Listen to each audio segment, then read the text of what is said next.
Hola, buenas tardes. Este es un nuevo programa de Agenda Propia y tenemos una vez más una semana sumamente intensa y parece que esto va a ser así como mínimo hasta el 26 de octubre.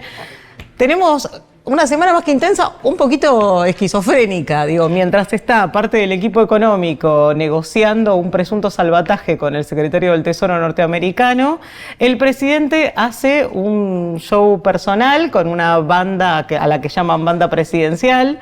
Saquen las conclusiones que quieran. Banda seguro que es. Compuesta por algunos, incluso con algunos diputados. Si es solo de coimeros, narcotraficantes, venales, banales. Banda es. Sí, que se da el lujo no solo de recrear aquello del Luna Park, sino que sube un poco la apuesta y además en un contexto muchísimo peor que aquel del Luna Park, donde había presentado su libro también. Peor no solo del país, sino también de su situación personal. Digo, viene de comerse una paliza en la provincia de Buenos Aires, no hay nada que indique que no se vaya a repetir ese escenario, viene de bajar a su principal espada electoral por acusaciones de vinculaciones con narcotráfico y sale a hacer esto. Sí, pero el dato principal es la crisis económica, el desastre económico que está habiendo en toda la economía del país, en la fuga de capitales.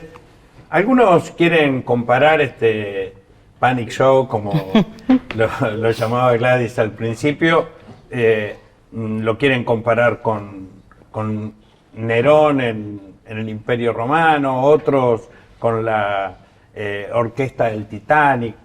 Yo me inclino más a compararlo con Nerón y su lira, ¿no? Porque mientras él mismo quemaba Roma, disfrutaba de su propio de su supuesto propio arte. Pero además, porque esto lo anunciamos. Fue el compañero Tomás Raffo, el director del Instituto de Estudio y Formación de la CTA, que el 13 de diciembre del año 23, cuando Milei preparaba todas las condiciones para anunciar la devaluación del 118%, que es lo que está guiando la economía, el desastre de la economía hasta hoy y fundamentalmente el empeoramiento de las condiciones de vida de nuestro pueblo, a la ya difícil que teníamos en el momento en que asumió. Lo que decía Tomás es que lo que estaba preparando era el comienzo de ese gran incendio que hoy adelantó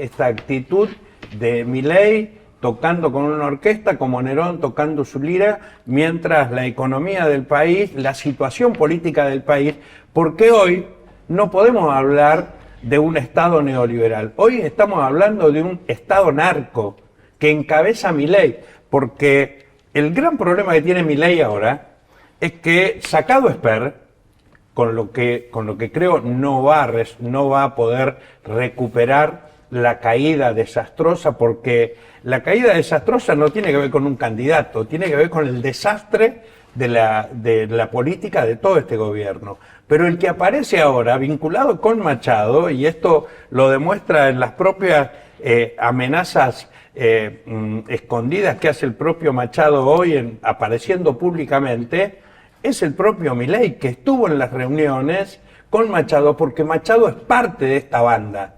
No es un financista, es parte de esta banda que quisieron esconder y que le aparece por todos los rincones.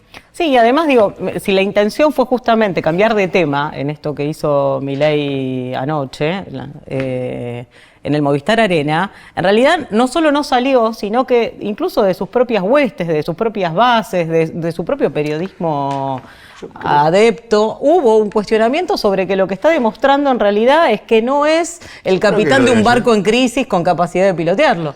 No ha demostrado liderazgo frente a la crisis. Lo de ayer fue francamente patético, bizarro, claramente una banda, no exactamente una banda de música. Musical. Hay dos datos que muestran la fragilidad absoluta del momento económico. El primero es que el Banco Central tiene encajados 13.000 millones de dólares, que son los encajes de los depósitos de los ahorristas, empresas o particulares, 13.000 millones de dólares tiene encajados. Ahora, los depósitos son casi 32.000. Es decir, no tiene encajados la totalidad de los depósitos que en todo caso le pueden demandar los depositantes en algún momento. Este es el primer dato de fragilidad absoluta. El segundo dato es que de los 7.000 millones de dólares que liquidaron las cerealeras, el Tesoro compró 2.400 millones, pero ya se patinó aproximadamente 1.400. Para sostener el dólar para barato. Para sostener el dólar que tenemos en 1.400. Qué bueno recordar que estuvimos en 1.000 hace 2 meses. Hemos tenido una devaluación del 40%. Es bueno tener en claro que eso pasó. O sea, que ya la devaluación se viene produciendo. Ha habido una devaluación importante. Pero lo que digo, cuando aparece en agosto el Banco Central diciendo que se fueron de la Argentina 35.000 millones de dólares, 17.600 de fuga, 10.000 de pago de deuda, 7.000 de turismo y compras en el exterior, y se fueron 35.000 millones, que son el 90% de las reservas totales de la Argentina. Esto estaba terminado. Estaba terminado y a partir de ahí aparece esta idea del salvataje, estos dólares de las cerealeras que prácticamente ya se lo fumaron, y esta idea de un salvataje que tiene como contrapartida una promesa, en realidad. Acá no aparece nada, ni creo que aparezca nada, hasta que no se resuelva el 26 de octubre, porque lo que le están demandando a Milei, y te diría yo al sistema político, es la gobernabilidad de la Argentina. ¿Qué gobernabilidad es la que quiere el poder? El poder quiere que el resultado electoral de octubre implique que entre Milei y sus cómplices puedan tener el control del Parlamento, es decir, tener más de 1/3 de los diputados y más de 1/3 de los senadores. Es decir, que no se puedan alcanzar los 2/3 para imponerle condiciones desde el Parlamento al Poder Ejecutivo. Si esto lo van a hacer solo con Milei o con Milei y sus socios, es un tema que tendrá que ver con cómo van a terminar de resolver el conciliábulo político posterior al 26 de octubre. Pero la estrategia es gobernar la segunda etapa de este plan lamentable y criminal contra el pueblo argentino, que implica profundísimas reformas regresivas, con un esquema institucional de democracia sin pueblo, con un gobierno, ¿no?, que pueda gobernar por decreto y digamos, mutilando al Parlamento en su capacidad de intervenir. Por lo tanto,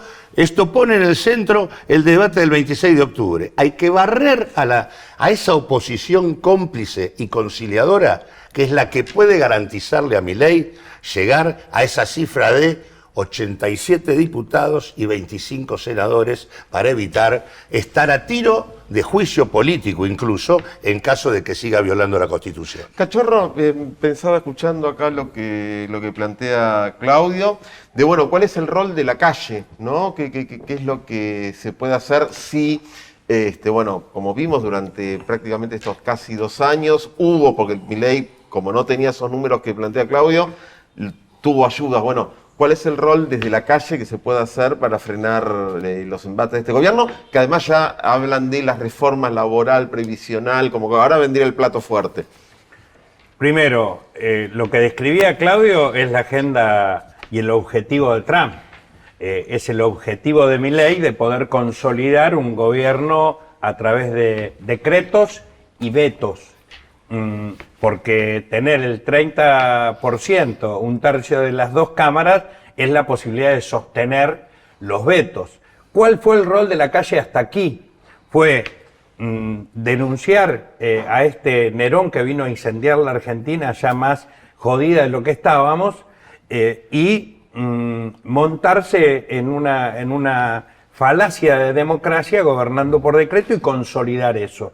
El show de ayer lo que apunta es justamente a eso, a sostener la parte del show, la parte de la superficialidad de las cosas. La gran tarea que tuvimos hasta aquí desde las calles, las organizaciones populares, es poner sobre la mesa y construir conciencia alrededor de esto, salir de esta disociación esquizofrénica en que este esquizofrénico puso a toda la Argentina, y poder confluir la calle con el Congreso. El Congreso en estas últimas semanas lo que está propinándole a Milei es una derrota tras otra, vetando, volteando los vetos que Milei impuso a leyes que aprobó la Cámara. Este camino hay que profundizarlo hasta el juicio político a Milei. Y yo no tengo ninguna duda que las elecciones del 26 de octubre van a ir en camino de eso, porque ya el hechizo se rompió.